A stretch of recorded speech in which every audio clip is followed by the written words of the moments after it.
everyone. I'm so emocionada, no sé, como contenta. I'm feeling all the feelings because when I look at the screen in front of me, I see two amazing educators who I just get to chat with today. And then everyone who's watching at different points in their teaching journey can connect with us and get to know these brilliant educators. So I'll start off and introduce myself and then tell you what's the connection between us here. And then we'll let Dr. Luz Yadira Herrera and Melissa Stoller introduce themselves as well. So I'm Carla España. I'm joining you from New York. I started my teaching journey in New York City, specifically in Harlem, in a sixth grade bilingual classroom.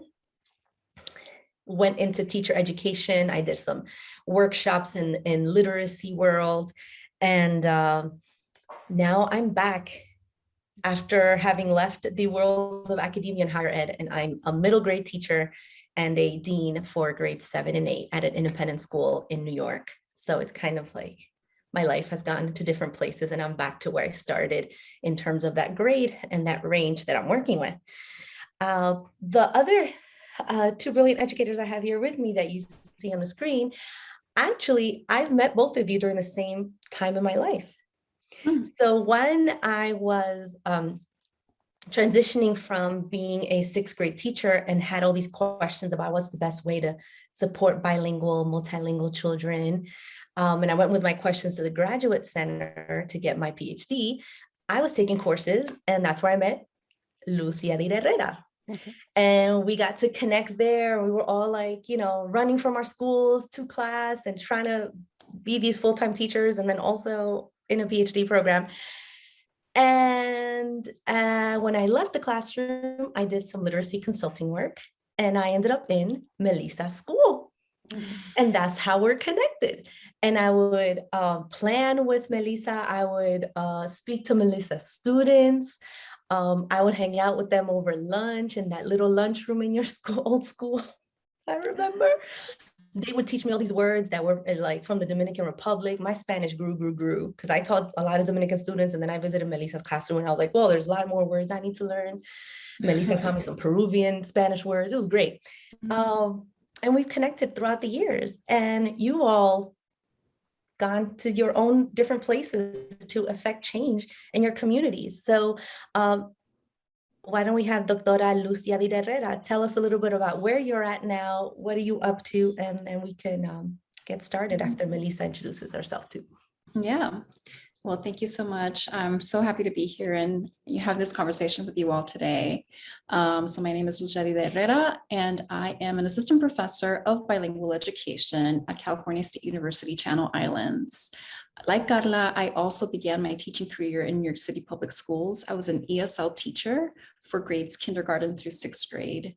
And I left my full-time teaching position to pursue my doctoral studies full-time after, a while of not being able to handle both, basically. But now I continue my work with in teacher education, supporting future bilingual teachers and just teachers of emergent bilingual children in general. And I'm just so happy to be here. So I'll let Melissa introduce herself now. Hola. Hello, everyone. My name is Melissa Stoller. I am currently an educator in District 7 in the Bronx, and I actually came back to New York City Public Schools.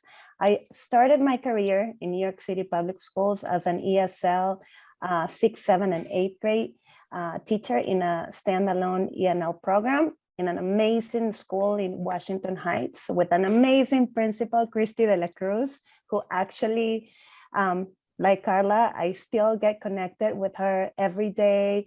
Any questions, I call her because she really marked my life as an educator.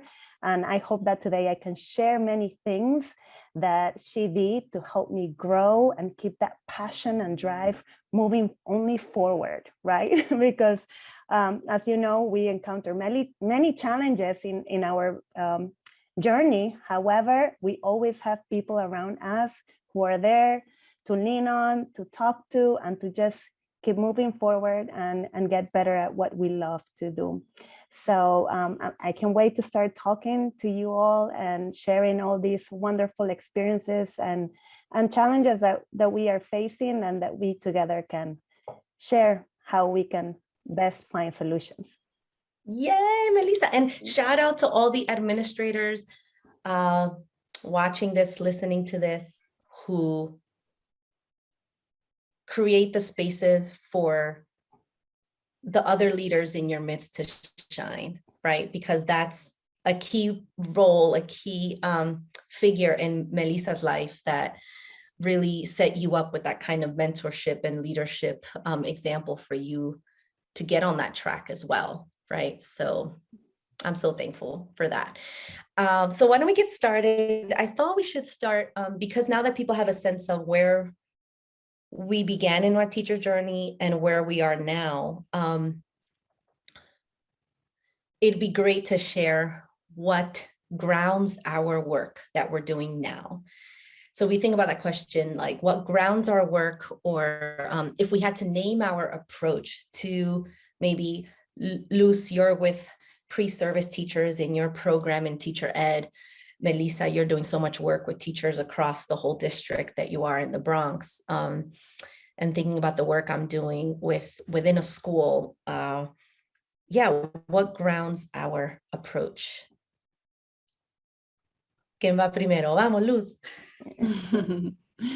Well, I'm just so fortunate to have a very specific framework that grounds me in my work with students. And of course, it is informed by our collective, Carla and our collective experience as learners, as teachers, as teacher educators.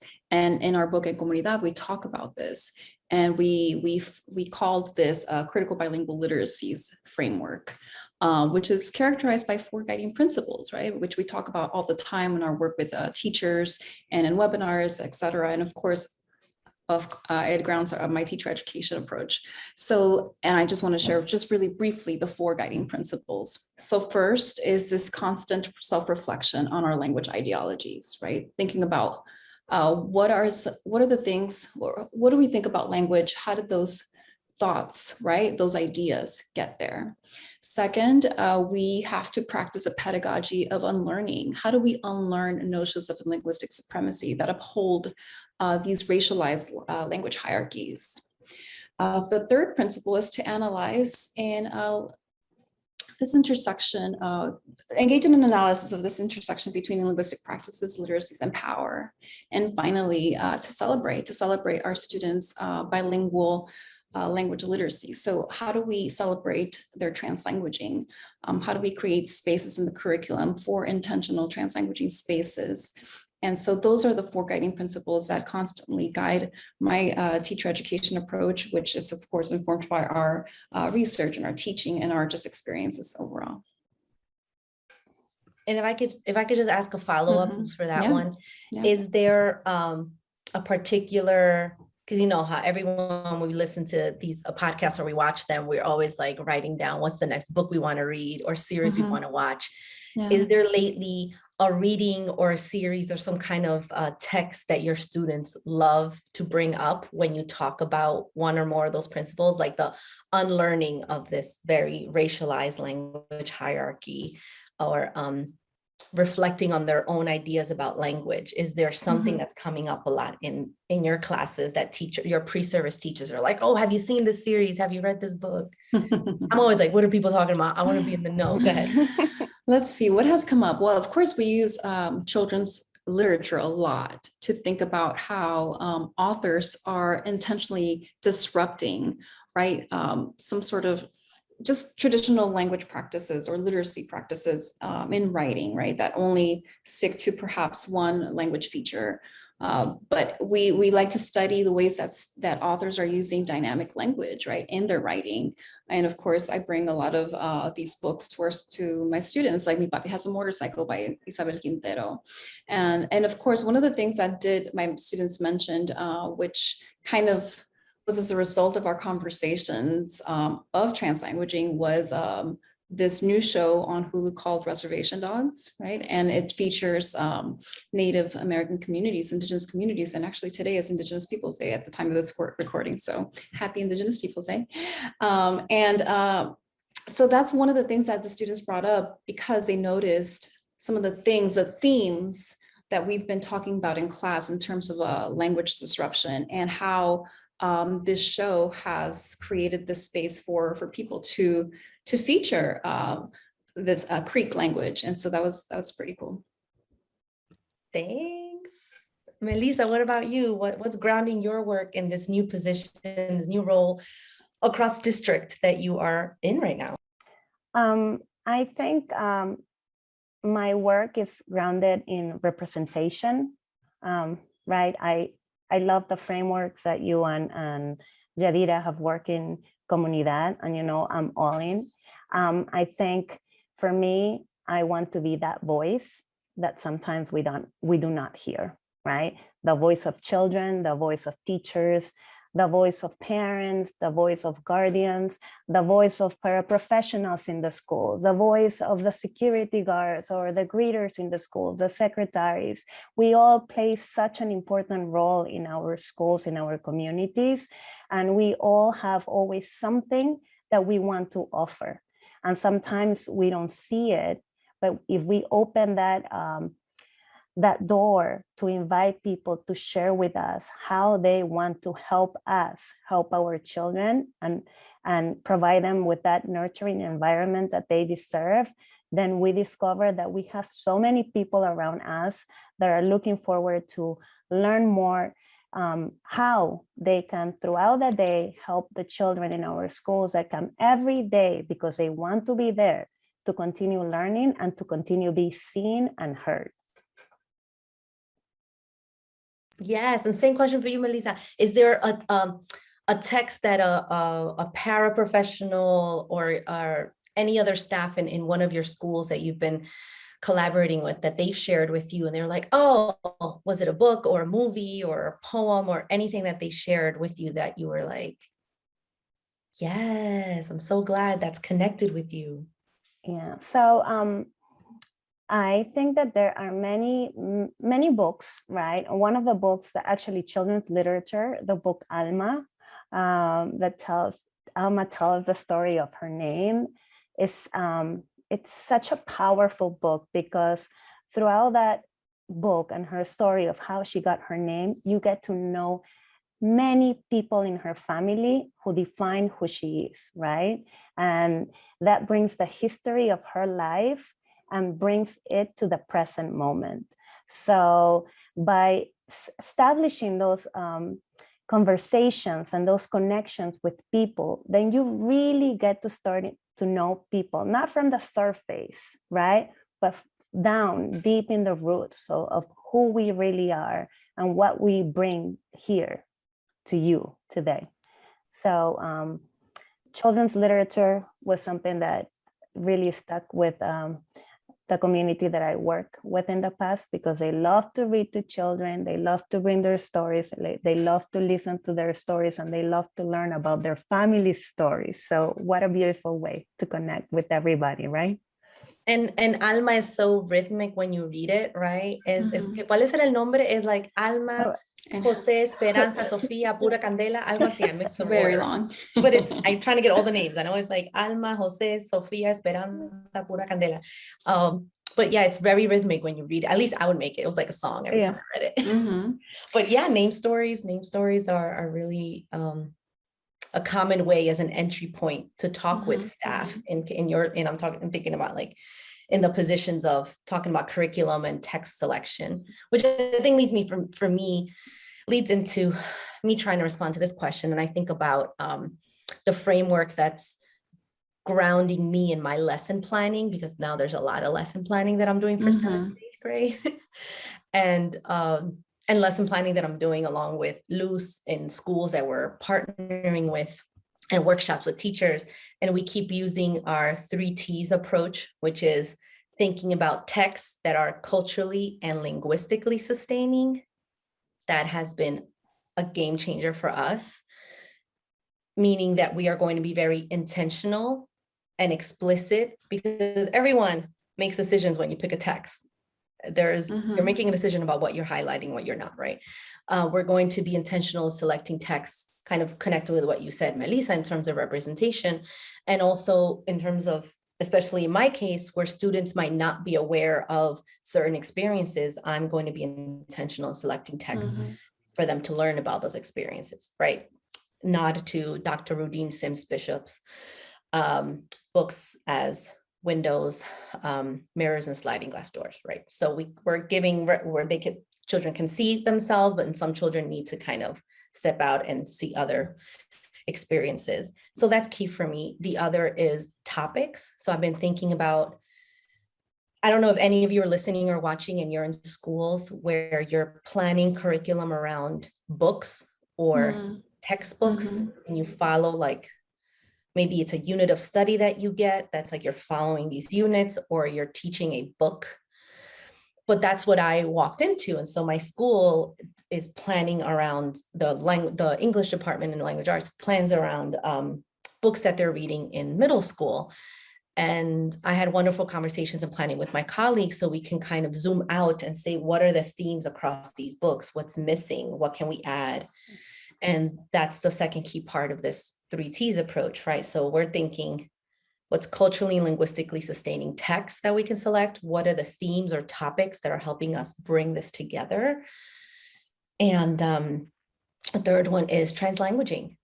And for most of my life, I was in spaces where I would navigate through different types of Spanish, whether I was in Melissa's classroom visiting, and there were Spanish from Peru with Melissa, Spanish from like Dominican Republic, Mexico, some of your students too, Chile with me. But also this is something that we can do in English medium classrooms, which is the case that I'm in right now, right? So I have students who are bilingual, multilingual, but they're in an English medium classroom. And even then, I'm still thinking about translanguaging and what are the texts that I'm immersing them in, so that they see bilingualism and multilingualism as something that is the norm and should be celebrated. And so whether it is because I started with Naomi Shihab Nye poems or Joy Harjo poems too, as we started the year, but I'm also looking at texts that exemplify this. So they get to experience it, and I'm really excited because then they're writing short stories to talk about that. In your family or in classrooms that you visited, what is a lesson that they taught you and that maybe you're trying to apply now?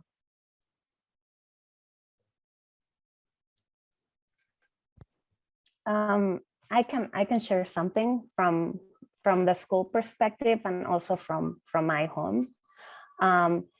In the school, I noticed that children who are multilingual learners want to achieve, want to do the work, want to share, want to write, want to read.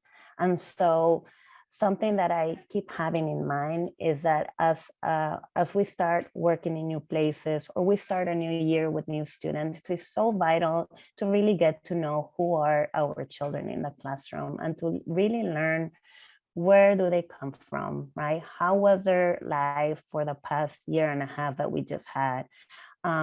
If they had a challenge, learn what challenge was that challenge that they were facing, whether it was in school, whether it was at home, because if we want to keep moving forward, we need to look at what we need to work with and how to look for solutions or ideas or things to try out to keep that challenge something that we all overcome through the days, through the weeks, right?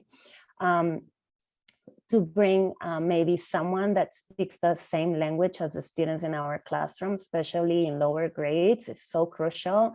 I'm thinking that if we don't have any staff member in the school, maybe partnering with the high school, because high school students need to do community service, and they also want to continue finding more about themselves and where they are going to be going after high school. So maybe they want to be educators, right? So by looking for partnerships that can help us work within the school hours, and and days, because that's the time that we have our children in the school. We cannot control what happens after school, right? We can't control anyone's actually life or time, because we don't know what's going to happen. Is crucial. So thinking outside the box is important, and to have those resourceful people in the school to make connections and support our students in their academic and social lives is important. And also my older daughter finished high school last year, and she graduated with her Still by Literacy diploma. She was very proud to be a bilingual student who was only not going to graduate from high school, but was going to bring home that diploma. Is crucial, because that needs to be something that we need to share with every single high school student as soon as they join 9th grade, right? Because they have a language, they own that language, they speak 2 languages, sometimes 3 languages. And if we don't share what we have in our schools, and we don't exploit that amazing asset that they bring with themselves, they may end graduating high school without that amazing diploma that they bring in their resumes for the rest of their lives, right? Because it is important to be bilingual. It shows that you have this extra tool, and that you can communicate with people in many different levels, and you can help other children, right? Look at you and say, I want to get that diploma too. I not only speak English, I speak Spanish, I speak Portuguese, Chinese, whichever the language is. So really sharing with our students and our families about those resources that we have in schools for them is crucial. Sometimes we forget, and sometimes people may think that it's not important, but guess what? It is very important to share all those resources with them, because they deserve to choose to go and get it. Oh, I'm so proud of your daughter. Yeah. Felicidades. Thank you. Luz, what about for you? What's a lesson learned from last year that children taught you? Yeah, I mean, I think that children teach us so much every single day. And I'm so fortunate to have a child in my life that teaches me something every day. My son, I have an 8-year-old son, his name is Remy, and he is an emergent bilingual. He is in a Spanish immersion program now, and he has been since 3 years old. But we've been making a lot of moves in terms of actual geographical change. He has experienced life in New York. He has experienced life in Central California, now in Southern California and LA. So at 8 years old, he's moved several times. And this past year has been, of course, extremely difficult for all of us. And as a parent, it has had very specific challenges, right, with virtual learning, for, essentially a year and a half before this school year started in person. But I think one of the things that Remy has taught me is just to be okay, to be flexible, right? To reinvent, to adapt. And I think that's something that I constantly, again, learn with him, and the way that I notice that he adapts to things, to new people, to new places, to new experiences has just been so admirable. The ability that he's had, or he has, to do those things. And it's just amazing to me that, such a little person has the ability to do that. And I think that it's a really good lesson for us, a takeaway that when, that it's okay to make changes, right? It's okay to reinvent ourselves and adapt to our new experiences, our new situations, to try new things, and to keep learning and be open to keep, be open to these new experiences, to just kind of create these new opportunities for ourselves. So I think that's perhaps the largest lesson in the last year that I've taken away, at least for my own child. And then I think, because I don't necessarily I'm not necessarily working with children directly, I'm working with teacher educators who are working with children. I think about what they tell me all of the time, right? And one of the things that comes up constantly, like these constant themes about what children express, to my student teachers, is that they have a pretty clear idea about what they want to learn. they have strong opinions about the kinds of topics that they want to talk about in school and in their school contexts. And so I think it's just an important reminder that our kids, they're full, human beings with all kinds of ideas and all kinds of experiences that they bring with them to our classrooms, to our homes, right? And how are we intentionally creating these spaces to really listen to them, to take all of their thoughts and opinions into account when we're planning our lessons, when we're planning our teaching, when we are parenting. And so that's been a big lesson for me. Hi, Remy giving us a word for life. Remy, I'm telling you. I think for me, I taught 2 virtual summer programs. So in 2020 and 2021, I taught in July of each year a 4-week language arts program with students going from 7th to 8th grade. And I think across in the same school, this is a school in New York City. And I think across both what the students taught me from that school, a lot. I think one of the lessons I learned from them is that during this time, they needed space to just be themselves and process in the way that they process and not something that I impose. So for example, I gave them options to how they wanted to share in a presentation what they learned from a book that we were reading. Last year, we did excerpts of different books for narrative. So they wrote their own narrative about their life and we saw different excerpts. And this year we read Almost American Girl by Robin Ha. And across those both programs and the both summers, some of them did like annotated playlists. Some of them played the violin. Some of them wrote their own song about what it meant to like be quarantined in their room. I don't know. I just felt like I had gone in with like I'm this experienced teacher and I have these projects, right? But I had also read Shauna Coppola's book, Writing Redefined. And I was already like, ooh, I like these ideas that Shauna's like teaching me here about like, I can just be more open to students expressing themselves in these different ways. So that's one lesson I learned. And then the other that was really key was just the joy and celebration part of it that they just needed, because so much of their childhood has been robbed through these experiences. And obviously we know, depending if you're coming from different minoritized populations, if you're a Black and brown child, like your childhood is robbed in so many different ways. And then now during a pandemic, depending on how the school is set up to either support you or not, you're either going to thrive or you're going to have to find other ways to be supported. And hopefully we're finding those and learning. But children just wanted to like celebrate their friends. Like they were so excited to just like clap for like the student who was playing the violin and the one who like played their song. And even though it was virtual, I was just really emotional throughout the whole thing. Like we need to, and I think Goldie Mohammed is doing a beautiful, beautiful work with her book, Cultivating Genius, and really sharing that kind of joy piece that's part of her framework too, right? So keeping that in mind when I plan is crucial. And Carla, Yeah. I love how you said that sometimes you just need to break free, right?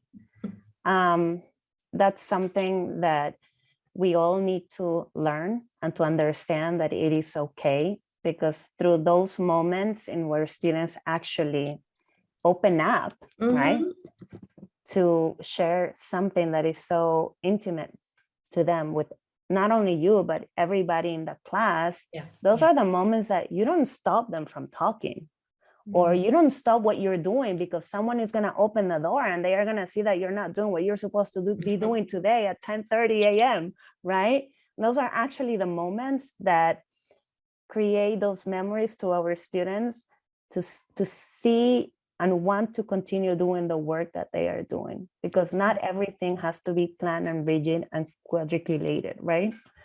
Yes, well, that's why everyone needs to read Textured Teaching by Lorena Germán, which was recently released, because that's Lorena talks about this, right? And that's part of that textured teaching framework, right? It's like these moments that we are being flexible and really centering children and not our, like we're grounded in an approach, which is like the first question that I asked, but then how does that approach leave room for children to be part of the teaching and learning experience, right? In a very critical pedagogy kind of way. All right, I think we should wrap up with this. What's maybe an activity or a unit or something that you did, whether it's a workshop you just did, Melissa, with teachers, or an activity you just did, Luz, with your pre-service teachers or with kids, or whatever, like an activity that kind of brings you joy, that you're like, all right, let's celebrate each other. What went well? I can start with this one. I'm going to actually share two projects that I'm excited for my students to complete this semester. And one of them is something that I've used in previous semesters, but the other one is actually new. So let's see how that turns out. But I think it's going to be pretty cool.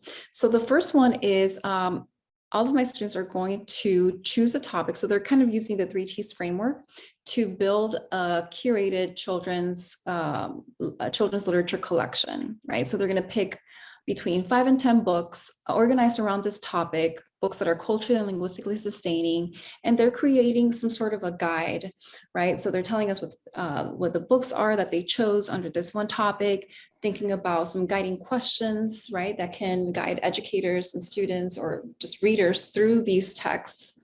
And while also considering translanguaging as well, like how do we, think about language? So that's one project that I'm excited about, because at the end of the semester, then they'll have 25 collections, curated collections organized by topic, which, just kind of putting it in their sort of teacher toolbox, future teacher toolbox, right, to have as they're starting to build their children's literature, or like their libraries. And the second project, which is new this semester to me, is they're going to do a mini ethnography, but specifically mapping out the linguistic landscape of their comunidades. So they're going to do an ethnography. They're going to walk around their communities, their neighborhoods, and think about, well, what are the languages that are coming through, like visually, what do I hear? What are the language practices here? How does this inform my future teaching? So that's what I'm excited about.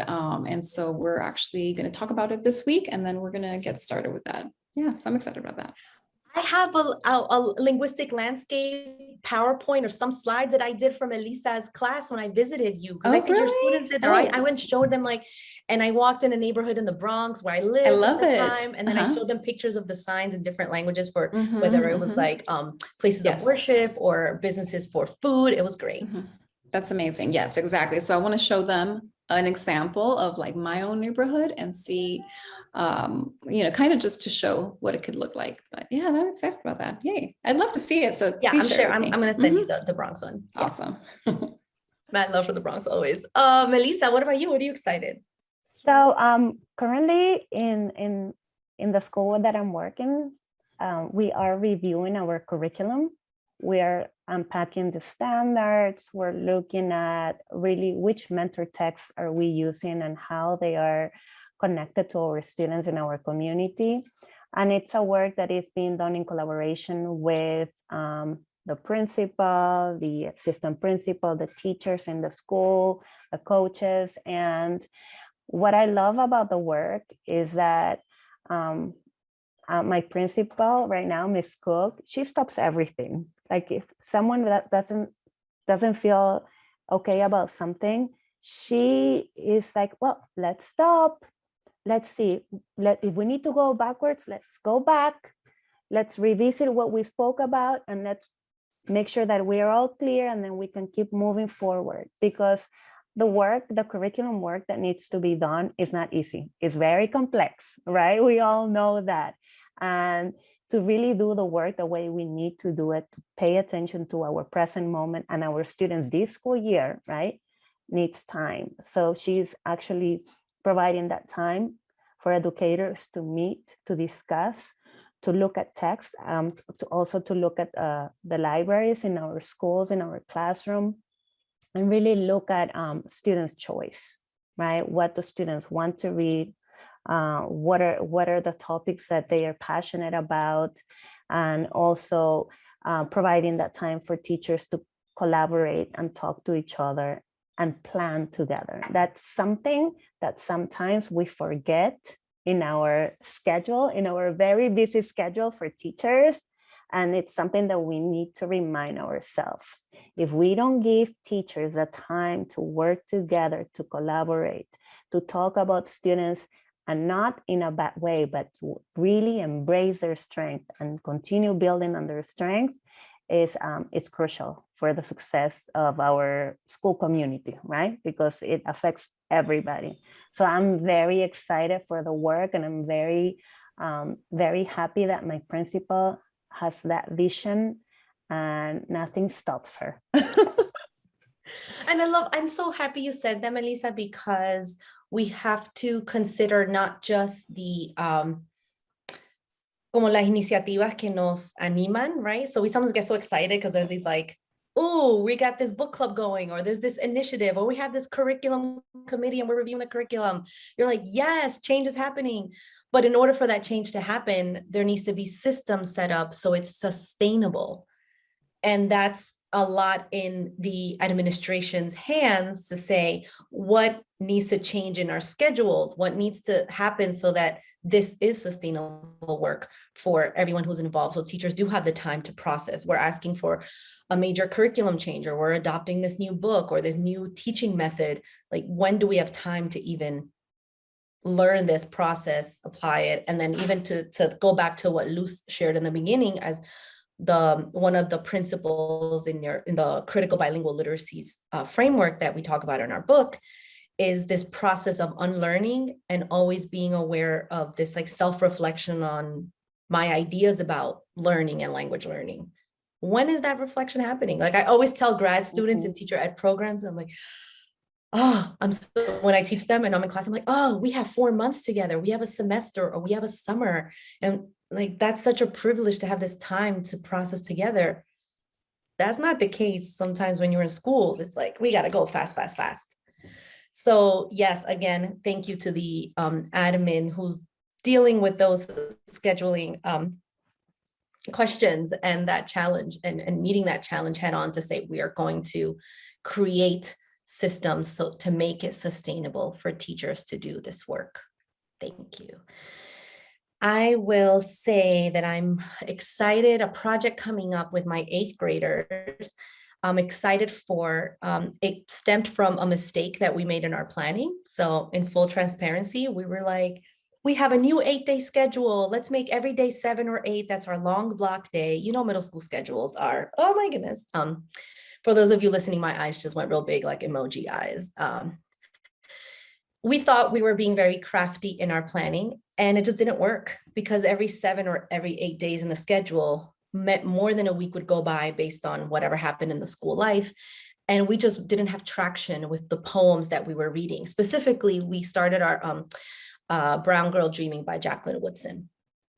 And we were like, this is not getting the time it deserves and the depth of discussion it deserves if we do this poetry day every once a week, because it's just too much time is going by. So we decided to make it its own unit. And like, yes, this is going to be great. So I'm just excited to finish the unit we're in now. In like 2 weeks, we're going to wrap up, and then we're going to start our Brown Girl Dreaming unit, and students are going to work on their own poetry anthologies. And I can't wait to just have day after day discussions on that beautiful book and what it means for their learning of Jacqueline Woodson's childhood, but also of their own childhood and how they want to express that through poetry. So I'm excited with that with my 8th graders. That's coming up. And then with my 7th graders, I have, they've just been doing such awesome work that they've been sharing. We have our celebration tomorrow. I think I'm just excited for the celebration tomorrow with the 7th graders. They're going to be talking about the companion book that they wrote to their summer reading. And I've been looking at their companion book, and they have not only like reading response pages about what they understood from their book, they also have their reading and writing goals there. They shared favorite quotes. and about me sections. And it's just like a nice visual representation of introducing themselves to the classroom community. And I'm just happy to say I have a celebration with readers and writers tomorrow in my classroom. I didn't think that would happen, and it's happening tomorrow. So yay to celebrating children's work. So I can't wait. That sounds amazing. I know, I can't wait. I'll keep you all posted. Thank you, Heinemann, for, reaching out to us, and thank you all for listening, and you know where to find us. And we really hope that the rest of the school year is nourishing for you, and that you have people surrounding you that lift you, that sustain you. And if not, we hope you find them in different places, as we've been able to find each other. None of us were working in the same school. We found each other in different places. So it's been a pleasure to catch up with you both. Las quiero mucho, me animan mucho, son mi inspiración, y espero verlas en persona pronto. One day I will see you both. Gracias. Chao.